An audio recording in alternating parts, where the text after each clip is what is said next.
오늘은 예레미야 애가를 보는데요. 애가라는 말이 슬픈 노래 이런 뜻이 있습니다. 초등학교 아이들에게 한자성어 문제를 냈어요. 우리 다 아시는 겁니다.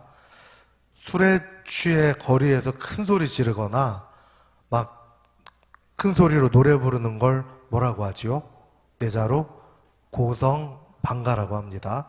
아이들한테 쓰라고 했더니 어떤 아이들은 고음불가 이렇게 쓴 아이도 있었고요. 좀씩 틀렸어요.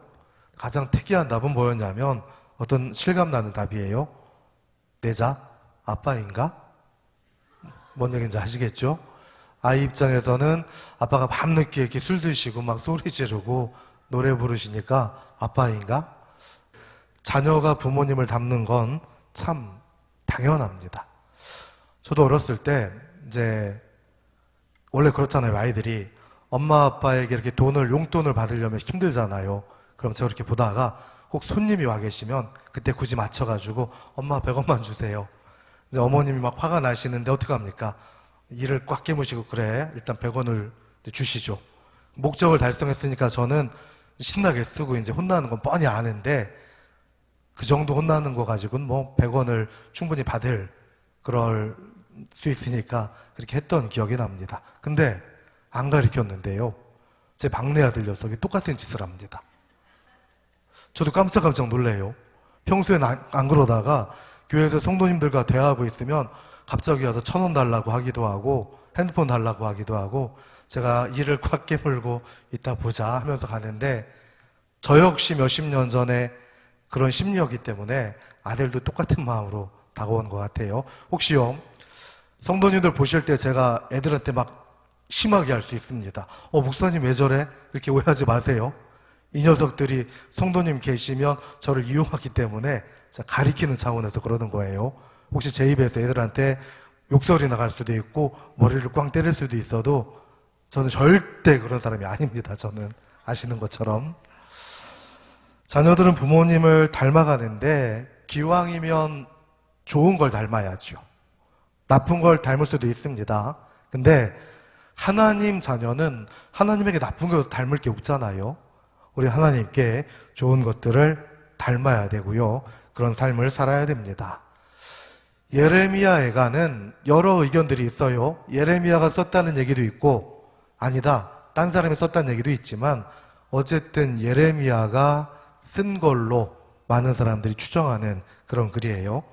히브리어로 예레미야 애가를 에카라고 불러요. 에카가 뭐냐면 슬프다.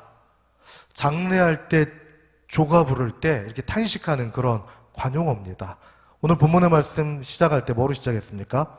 1절 슬프다라고 시작하죠. 2장도 한번 보셔요. 1절 뭐라고 시작합니까? 슬프다라고 해요. 애가라는 말은 슬픈 노래라는 얘기인데 정말 참혹한 슬픔이에요. 왜냐하면 유대 역사상 가장 참혹했던 시련과 재난이 예루살렘 멸망입니다. 왜냐하면 이스라엘 땅이 참 얼마나 얻기 어려웠어요. 아브라함 때 하나님께서 약속의 땅을 막 몇천 년 전에 약속해 주셨는데 쉽게 얻었습니까? 아니요. 정말 어렵게 긴 시간이 흘러가지고 힘들게 그 땅을 얻게 됐고요. 또 다윗 때 예루살렘을 건설했고 그 아들 솔로몬 때 영광스럽게 성전을 지었죠. 성전 지을 때 보면 솔로몬이 막 하나님 앞에 성전 봉헌을 하면서 기도할 때 하나님 영광이 막 가득합니다. 그 성경 자세히 보면 제가 유대인이었으면 감격해가지고 눈물이 줄줄 흘렀을 거예요. 무려 하나님을 위한 전을 만들었고요. 또 하나님의 영광이 가득했던 걸 많은 사람들이 체험했어요. 그걸로 끝났습니까? 아니요.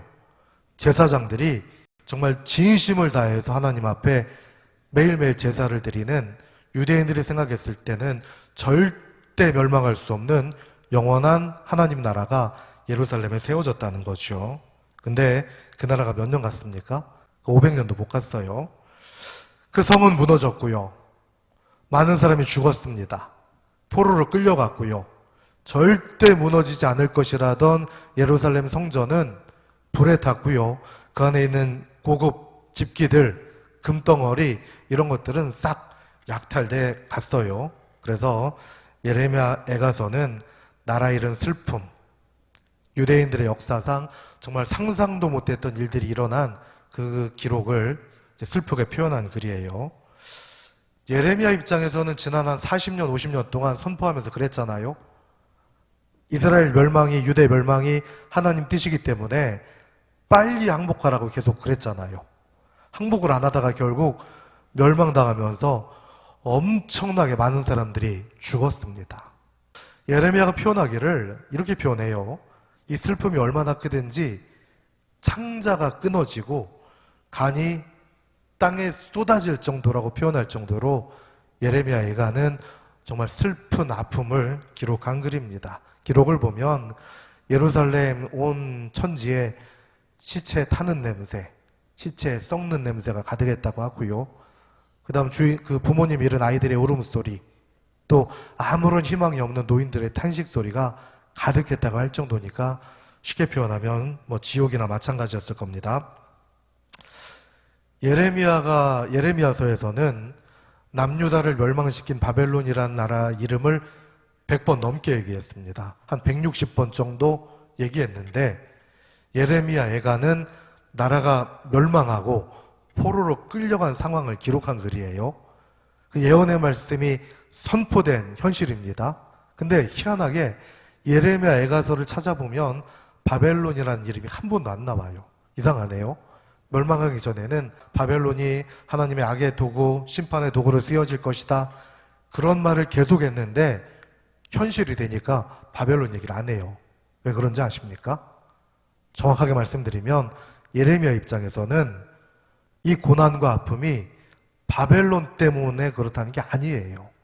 그 고난과 아픔은 유대인들의 죄 때문에 하나님께서 바벨론을 사용하셨다는 겁니다. 할렐루야. 우리나라 그렇습니다. 우리 주변에 우리나라 역사상 가장 괴롭힌 나라가 크게 두 나라 있죠. 어디예요? 하나는 일본, 또 하나는 중국이에요. 일본, 임진왜란 때 말할 것도 없이 수탈을 당했죠. 일제강점기 때는 이 나라가 36년 동안 빼앗기는 수모를 당했어요. 중국 한번 보십시오. 당나라가 한 1400년 전쯤에 고구려 무너뜨렸죠. 백제 무너뜨렸습니다. 고려 500년, 조선 500년, 1000년 동안 중국이 대륙의 주인은 바뀌었지만 항상 우리가 눈치 보며 살아왔잖아요. 자, 2020년으로 보겠습니다. 우리 지금은 안 그럴까요? 아마 우리에게 허점이 보이면 중국이나 일본이나 우리나라한테 어떻게든 개입하려고 안 할까요? 천만에요. 친일, 친중, 친미 다 필요 없습니다. 우리나라가 국력이 약해지면 미국이든 일본이든 중국이든 왜 우리나라를 돕겠습니까? 자기들 필요한 대로 우리를 이제 뭔가 빼어먹으려고 하겠죠. 유대가 멸망할 때 보면 아수르, 바벨론, 애굽 강대국들에게 왕들에 따라서 여기 붙었다 저기 붙었다 합니다. 근데 아수르, 바벨론, 애굽에 공통점이 있었어요. 어떤 나라도 유대인을 도울 마음이 없어요. 어떤 나라도 이들을 도와서 이들을 이롭게 하는 게 아니라 얘네들의 힘을 빌어가지고 상대방을 꺾으려고 복잡한 계산을 했다는 거죠. 엄밀하게 말씀드리면 지금 우리나라 정치인들이 친미냐 친중이냐 이런 거 따지는데 다 필요 없습니다. 정말 중요한 건 우리 믿음의 사람들이 하나님 앞에 바로 서야 된다는 거죠. 우리 믿음의 사람들이 하나님 앞에 바로 서지 않으면 하나님께서 이 나라와 민족에게 심판할 이 진노의 막대기들이 주변에 얼마나 많습니까? 북한, 중국, 러시아, 일본, 미국 이런 강대국들이 얼마나 힘이 많아요? 이제 거기서는 지금 막대기를 가지고 있어서 하나님이 사인만 내려주시면 언제든지 때려 눕힐 수 있는 그런 상황인데 우리가 너무 절박하지 않다는 거죠. 왠지 아십니까? 에이, 설마 예루살렘 성전이 있는데 하나님이 멸망시키겠어? 설마 이 땅에 교회가 있는데 하나님이 이 민족을 버리실까? 버리실 수 없을까요? 있어요. 제가 요즘 계속 구약 말씀 이 부분을 계속 말씀을 준비하면서 너무너무 두려운 건 우리나라랑 현실이 너무 닮아가는 거예요. 코로나 때문에 우리 믿음의 사람들이 얼마나 수치스럽습니까? 아이들은 학교 가서 교회 다닌다고 손들지 않는데요. 대학생들은 밥 먹을 때 기도하면 교인인 거로 사람들이 알아볼까봐 기도도 안 하고 먹는답니다. 참 안타까운 거예요. 코로나 때문에 여러 어려움을 당할 수 있지만 신앙적인 자유가 없어지고 이 땅에 구루터기가 하나씩 없어지고 이 땅에 하나님을 미워하는 사람들이 많아지면 우리나라의 민족의 운명은 뻔하다는 거예요. 그래서 우리는 하나님 앞에 돌아가야 됩니다. 우리나라 한글이 자음이 14자고요. 모음이 10자예요. 영어나 일본어 이런 것들에 비해서 모음이 많기 때문에 표현할 수 있는 말이 훨씬 많습니다. 우리나라 같은 경우는 웬만한 외래어는 다 표현이 되잖아요. 근데 일본 사람들은 모음이 5개밖에 없어가지고 표현 잘 안 돼요. 택시 이런 것도 발음 못합니다. 타쿠시라고 하고 참 걔네들은 발음이 참 안 좋아요. 우린 세종대왕에게 감사해야 되겠죠. 영어 알파벳이 26개로 되어 있고요. 히브리어 알파벳은 22개로 되어 있습니다. 예레미야 예가는 어떻게 쓰여졌냐면 영어가 ABC로 되어 있고 히브리어도 알레프부터 쭉 되어 있습니다. 요 순서대로 원어로 써가지고 알파벳 하나에 한 절씩 글이 기록됐어요. 1장은 그러니까 22절까지 있고 2장도 22절까지 있고 특이하게 3장만 그 알파벳 하나에 세 구절씩 집어넣어가지고 분량이 많습니다.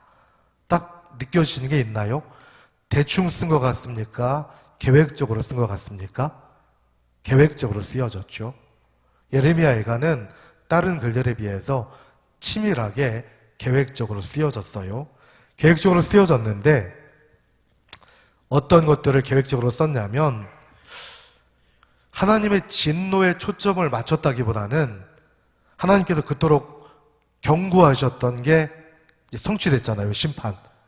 하나님 말씀이 이루어진 것들에 대한 초점을 맞춥니다. 그러니까 바벨론이 중요하지 않고 아스토르가 중요하지 않고 유대인들의 불순종, 하나님의 심판의 때, 경고의 때가 진짜 임했다는 걸 강조하고 있어요.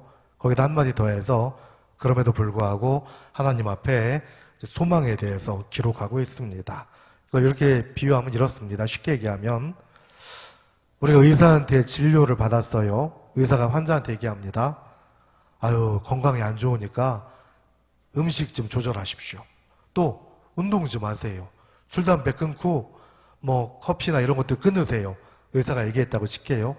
환자 입장에서는 내가 낫긴 해야 되는데 눈앞에 있는 술, 담배를 끊을 수가 없어요. 만약에 음식 조절을 해야 되는데 맛있는 게 너무 많고 운동을 해야 되는데 힘들어요.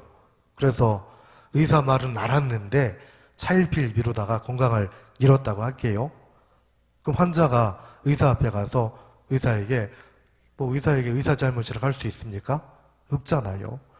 의사는 여러 번 얘기했고 경고했는데 순종하지 않았던 환자 잘못 아닙니까? 지금 예레미야 예가는 그런 말씀인 거예요. 하나님께서 그토록 수십 년 동안 경고하셨는데 이들이 듣지 않다가 결국 안타깝게도 심판이 임했고 그 심판 당한 현실을 슬프게 기록하면서 그럼에도 하나님 앞에 소망을 달라고 기도하고 있는 겁니다. 애가 1장에는 예루살렘의 참상을 묘사하는데 이렇게 표현해요. 예루살렘을 과부로 의인화해서 표현합니다. 이런 겁니다. 과부가 남편도 죽고 아들도 죽었어요. 과부 주변에 모든 가족들이 죽었어요. 과부를 유료할 사람이 있어요? 없어요? 없는 거예요, 지금. 예루살렘이 철저하게 무너지고 멸망해서 사람들이 죽어나가는데 누가 누구를 도와줄 수 있는 상황이 아닙니다.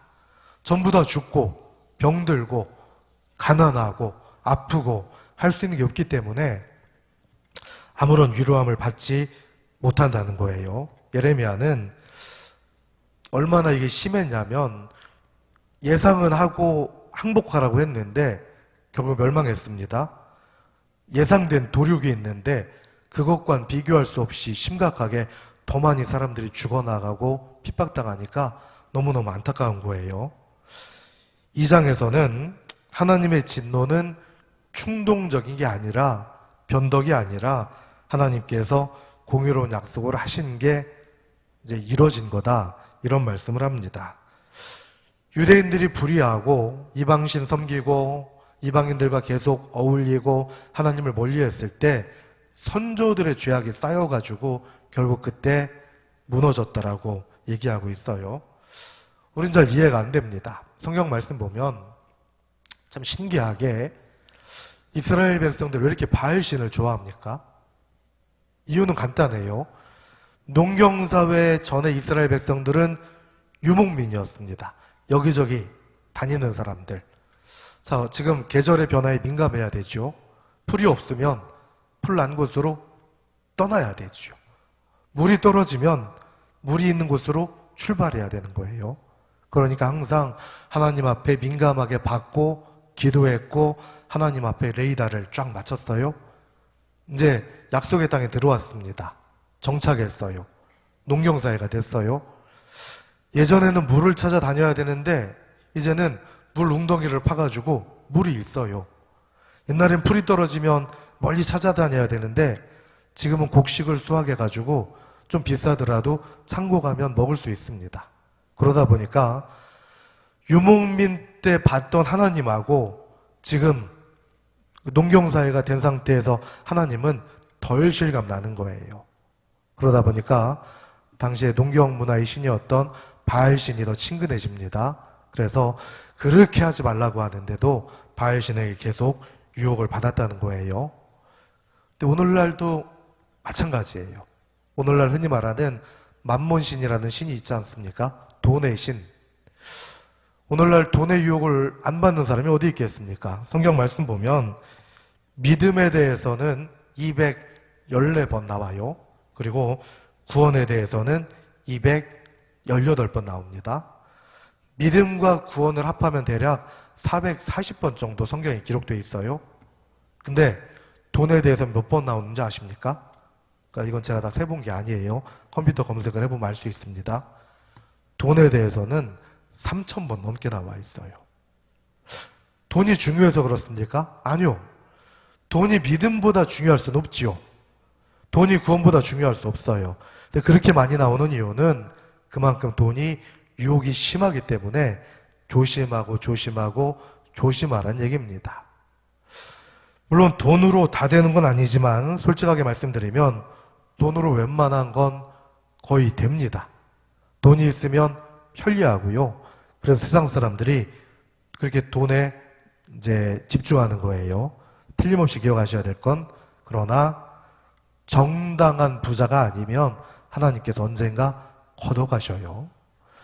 사람들에게 사기치거나 거짓말하거나 사람들을 속이거나 빼앗거나 불의한 돈이 잠깐은 가지고 있을 수 있는데 하나님께서 반드시 그 가정, 후손들, 가문에게 책임을 물으실 거예요. 기업의 흥망성쇠를 봐도 소위 말하는 정말 돈에 집중하는 졸부 같은 기업들은 오래가지 못해요. 재벌 중에서도 돈의 모든 것들을 돈 하는 재벌들은 100년, 200년 갈 수가 없습니다. 그러나 최소한 몇백 년 가는 기업들을 보면 돈도 중요하지만 돈 이상의 무엇인가 가족들이 그 가치와 경영에 대한 그런 전통이 있기 때문에 가능하다는 거예요.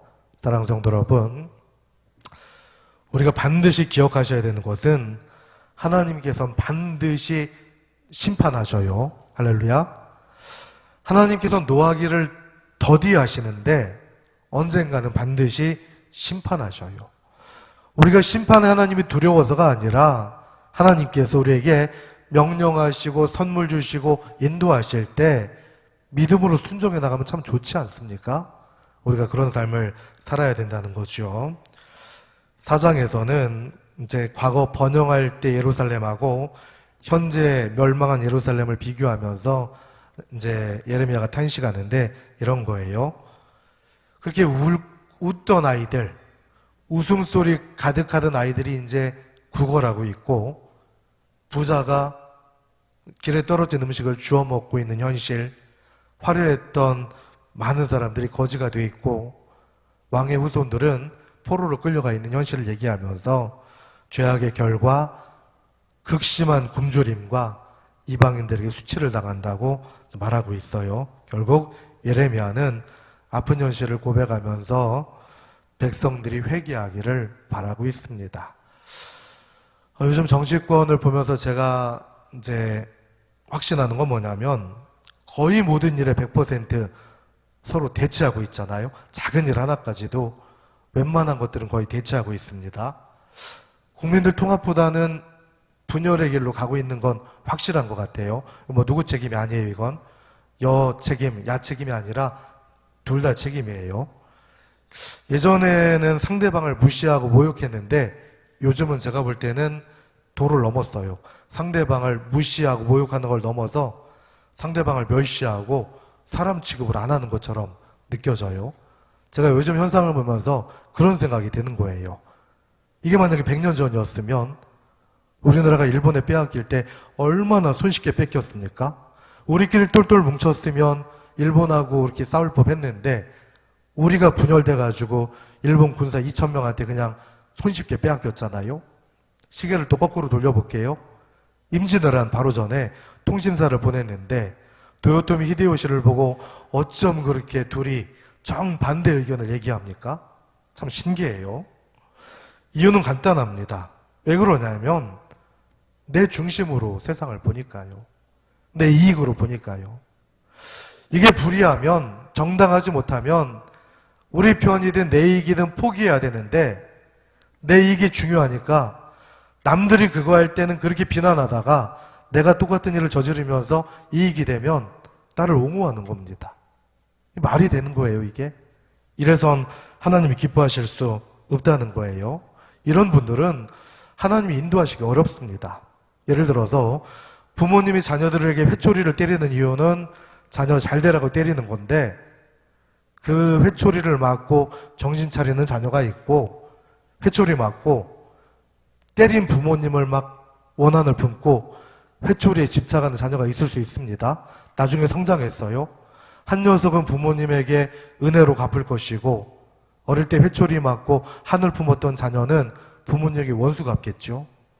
동일한 회초리지만 받아들이는 모습에 따라서 다르다는 거예요. 우리가 신앙인인데 하나님 기뻐하시는 길이 아니라 내 유익을 위해서 나의 성공, 나의 명예, 나의 물질, 나의 것들을 위해서 하나님은 잠깐 옆에 계시고 내 마음대로 삶을 살아간다면 하나님께서는 그 사람을 통해서 일하실 수 없습니다. 사랑하는 성도 여러분, 우리가 뭐 다른 사람까지 볼 수는 없습니다. 그러나 최소한 믿음을 가진 우리만큼은 하나님 보실 때 완벽할 수 없지만 좀 당당하게 살아야 되지 않겠습니까? 하나님 앞에서 그런 삶 되시기를 축원합니다. 예수님이 이 땅에 참 낮은 자리로 오셨어요. 우리가 흔히 예수님께서 바국간에 오셨다고 생각하는데 그렇지 않아요. 조금 더 정확하게 말씀드릴게요. 그러니까 우리나라는 유대하고 좀 달라요. 우리나라는 소 키운 외양간이 따로 있고 말 키우는 마구간이 따로 있어요. 유대인들은 과거에 어떻게 살았냐면 평소에는 밖에 살았는데 겨울철에는 얘네들이 얼어 죽으면 안 되잖아요. 그래서 1층에서 마치 우리가 고양이나 개를 집에서 키우듯이 같이 들어와 살았어요. 우리나라는 온돌 문화이기 때문에 양말을 벗고 들어가지만 유대인들은 온돌 문화가 아닙니다. 신발 신고 들어가요. 그러니까 1층이 조금 낮게 돼 있는데 개는 안 키웠겠지만 거기에 뭐 여러 가축들이 있었습니다. 말도 있었을 것이고 양들도 있었고요. 사람들은 2층에 올라가서 잠만 잤어요. 예수님이 태어나신 곳은 엄밀하게 말씀드리면 마구간이 아니라 이제 그 여인숙을 찾지 못해가지고 일반 허름한 곳에 들어가셔가지고 예수님을 낳게 됐잖아요. 마구간 개념보다는 구유라고 표현되어 있는데 이게 원어적으로는 찾아보면 말구유인지 어떤 건지 모르겠어요. 그러나 성경에는 구유라고 나와 있어요. 예수님께서는 천한 낮고 낮은 구유에서 태어나셨습니다.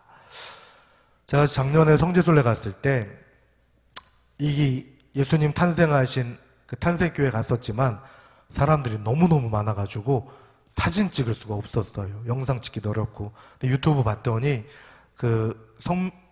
예수님 탄생 교회에 대해서 한 2분 정도 영상 보시면 대략 이제 느껴질 수 있는데, 잠깐만 영상 2분짜리 볼게요.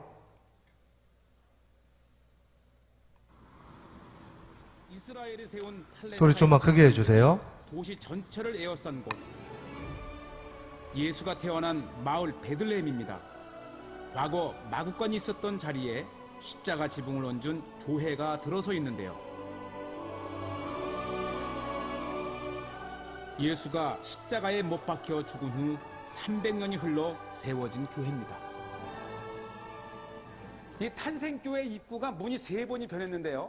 저 위에 비잔틴 시대 때의 문과 이 십자군 시대 때의 문, 그리고 이 오스만 터키 때의 1.2m로 확 낮아지면서 누구나가 고개를 숙이고 들어가야 됩니다. 원은 이 말을 타고 들어가지 못하게 막았는데 오히려 누구나가 고개를 숙이면서 겸손의 문이다, 이렇게 붙여진 문이죠. 예수를 잉태한 마리아가 베들레헴을 찾았다가 하룻밤 묵었던 마굿간, 이곳에서 예수가 태어났는데요. 예수님이 탄생하신 바로 그 장소입니다. 아마 수십억의 기독교인들이 가장 보고 싶은 곳이 아마 이곳일 겁니다.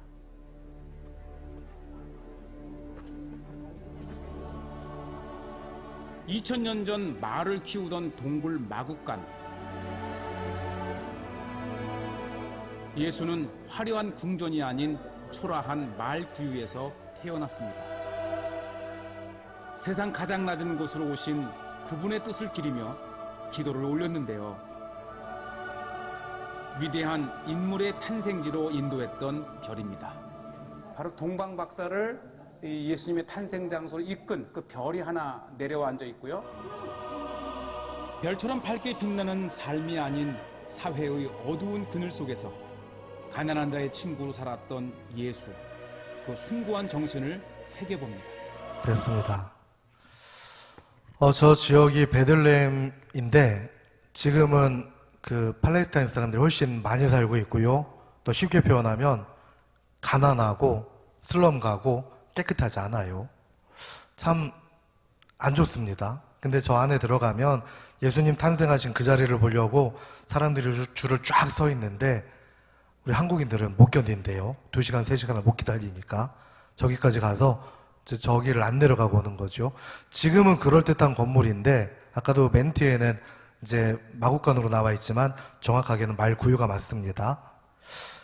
성지를 가보면 그 자리마다 다 건물을 지금은 화려하게 져놨기 때문에 되게 있어 보이는데 과거에 봤을 때는 이제 연약한 곳이었죠. 보잘것없는 그곳이었습니다. 예수님께서 2000년 전에 이 땅에 오셨는데 여전히 아직도 예수 안 믿는 사람들이 훨씬 많아요. 지금 교회 다니는 분들 가운데 열심히 교회는 다니시지만 그럼에도 불구하고 예수님을 진짜로 믿지 못하는 분들도 계시다는 거예요. 그 이유는 뭐냐면 크게 2가지예요. 첫째, 내 중심이니까요. 내 관점, 내 생각, 내 판단으로 하나님 말씀은 에이, 이거는 거짓말 같아. 설마 이건 아니겠지. 뭐 그리 있겠어? 2번째, 그야말로 설마라는 거예요. 유대인들이 그토록 솔로몬 성전을 있는 그곳이 설마 무너지겠어 생각했던 것처럼 우리 안에 그런 모습이 없습니까? 가끔 이런 분들이 있어요. 평생 잘 헌신하셨다가 돌아가시기 직전에 여쭤보면 아이, 천국과 지옥이 있는지 죽어봐야 알죠. 그런 분들이 진짜 생각보다 많아요. 설마 제가 지옥에 가겠어요? 평생 신앙생활 했는데 11조 했는데 제가 권사인데 장로인데 목사인데 의미가 있습니까? 없어요. 아무리 목사님 아니라 어떤 직분을 가져도 하나님을 진짜 믿지 않고 예수님 안 믿으면 지옥에 갈 수밖에 없는 거 아닙니까? 설마가 아니에요. 우리는 하나님의 은혜 안에서 이 말씀을 미리 볼 수 있는 권리가 있고 우리 선조들, 불과 400년, 500년 전 선조들은 이 몇 억짜리 말씀, 이 책이 몇 억 정도 되니까요. 볼 수가 없었거든요. 딴 사람한테 전해 듣는데 이게 100% 됩니까? 왜곡되고 생각이 들어가니까 예수님 잘 못 믿다가 돌아가신 분들도 훨씬 많다는 거예요. 그래서 우리가 예수 믿게 된 게 기적이란 걸 깨달으셔야 돼요. 사랑하는 성도 여러분, 아무리 아브라함의 후손이라 할지라도, 다윗의 후손이라 할지라도 선조들의 죄가 쌓여져서 심판의 때가 되면 방법이 없습니다. 우리 역시 하나님 앞에서 이겨내야 돼요. 코로나 때문에 지금 막 사탄은 신바람 났을 겁니다. 지금 코로나 때문에 막 신앙인들 공격하면서 너무너무 좋아할 거예요. 한 가지만 말씀드리고 마칠게요. 이제 가끔 유튜브나 이런 데 보시면 비대면 교회가 하나님의 뜻입니다. 뭐 비대면 교회가 새로운 종교개혁입니다. 이렇게 주장하는 정신나간 분들이 있어요. 제가 예배학 박사과정을 공부했잖아요. 결론적으로 말씀드릴게요. 하나님 보실 때 비대면 예배가 좋습니까? 함께 모여드리는 예배가 좋습니까? 대면 예배가 맞아요. 다르게 비유하면 비대면이 그렇게 좋으면 뭐하러 애들 학교 보냅니까? 온라인 수업만 하면 되게요? 우리가 비대면이 그렇게 좋으면 뭐하러 가족들을 명절에 만나요? 영상통화하면 충분하죠. 비대면이 좋다면 뭐 여행 다닐 필요도 없습니다. 유튜브 딱 틀어놓고 뉴욕도 갔다가 저쪽 영국도 갔다가 제주도도 갔다가 그러면 여행이 다 되겠죠. 근데 왜 갑니까? 비대면하고 대면은 다르기 때문에 그래요. 우리가 예배 드릴 때 지금이 전쟁 중이에요. 막 그래서 우리가 모여서 북한군들이 와서 막 죽이러 다니면 숨어서 예배 드려야 되겠죠. 어쩔 수 없이. 그 상황이 안 되면 집집마다 숨어서 지하에 숨어서 예배 드려야 되겠죠. 그런 경우는 어쩔 수 없는데 지금 코로나 때문에 얼씨구 좋다 하면서 비대면 예배가 하나님 뜻입니다? 아니에요. 절대 그건 인기를 높이려고 자기 유튜브 조회수 올리려고 하나님의 뜻을 왜곡하는 거짓 선지자에 불과하다는 거예요. 사랑하는 성도 여러분, 제가 여러 번 말씀드리지만 코로나 때문에 많이 힘든데 정말 다른 건 몰라도 믿음은 잃어서는 안 되는 거 아닙니까? 코로나 때문에 물질적 압박이 있고 심신이 지쳐 있고 때로는 여러 어려움들이 있지만 신앙마저 코로나 때 잃어버린다면 우리 신앙인들에겐 정말로 다 잃는 것일 거예요. 우리 교회 성도님들 주님의 은혜 안에서 힘들지만 믿음 안에 잘 견뎌내서 예레미야 애가의 말씀이 넘 얘기가 아닙니다. 지금부터 2600년 전, 2500년 전 얘기지만 남들 얘기가 아니에요. 우리나라의 현실이 될 수 있는 얘기고요. 우리 후손들에게 현실이 될 수 있는 얘기입니다. 하나님의 은혜 안에서 좋은 터전 되실 수 있기를 축원합니다. 기도할게요.